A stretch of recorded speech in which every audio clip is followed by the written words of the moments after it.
ਲਹਿੰਦੇ ਪੰਜਾਬ ਦੀ ਸੂਬਾ ਅਸੈਂਬਲੀ ਦੇ ਵਿੱਚ 26 ਜੂਨ ਨੂੰ ਪੇਸ਼ ਕੀਤੇ ਗਏ ਮਾਲੀ ਵਰ੍ਹੇ ਦੇ ਬਜਟ ਦੌਰਾਨ ਇਮਰਾਨ ਖਾਨ ਦੀ ਸਿਆਸੀ ਪਾਰਟੀ ਦੇ ਹਾਮੀ ਔਰ ਮੈਂਬਰ ਪੰਜਾਬ ਅਸੈਂਬਲੀਆਂ ਨੇ ਸਖਤ ਇhtਜਾਜ ਕੀਤਾ ਸੀਗਾ। ਸਪੀਕਰ ਡਾਇਸ ਦਾ ਘੇਰਾਬੰਦੀ ਕੀਤੀ ਗਈ ਔਰ ਉਸ ਤੋਂ ਬਾਅਦ ਤੋੜ-ਫੋੜ ਵੀ ਕੀਤੀ ਗਈ, ਜਿਹਦੇ ਤੋਂ ਬਾਅਦ 26 ਤਰੀਕ ਨੂੰ ਹੀ ਸਪੀਕਰ ਪੰਜਾਬ ਅਸੈਂਬਲੀ ਮਲਕ ਅਹਿਮਦ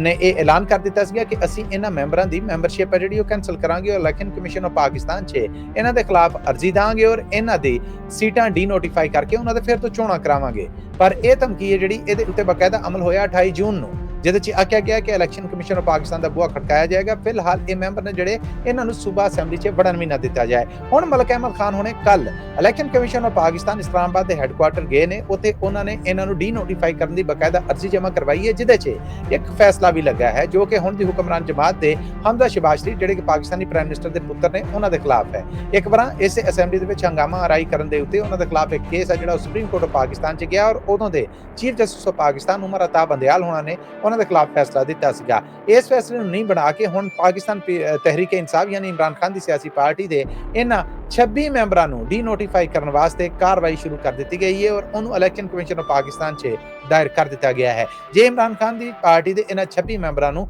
ਡੀ-ਨੋਟੀਫਾਈ ਕਰ ਦਿੱਤਾ ਜਾਂਦਾ ਹੈ ਤੇ ਇਹ ਉਹਨਾਂ ਦੇ ਵਾਸਤੇ ਪੰਜਾਬ ਦੇ ਵਿੱਚ ਇੱਕ ਵੱਡਾ ਸਿਆਸੀ ਝਟਕਾ ਹੋਏਗਾ।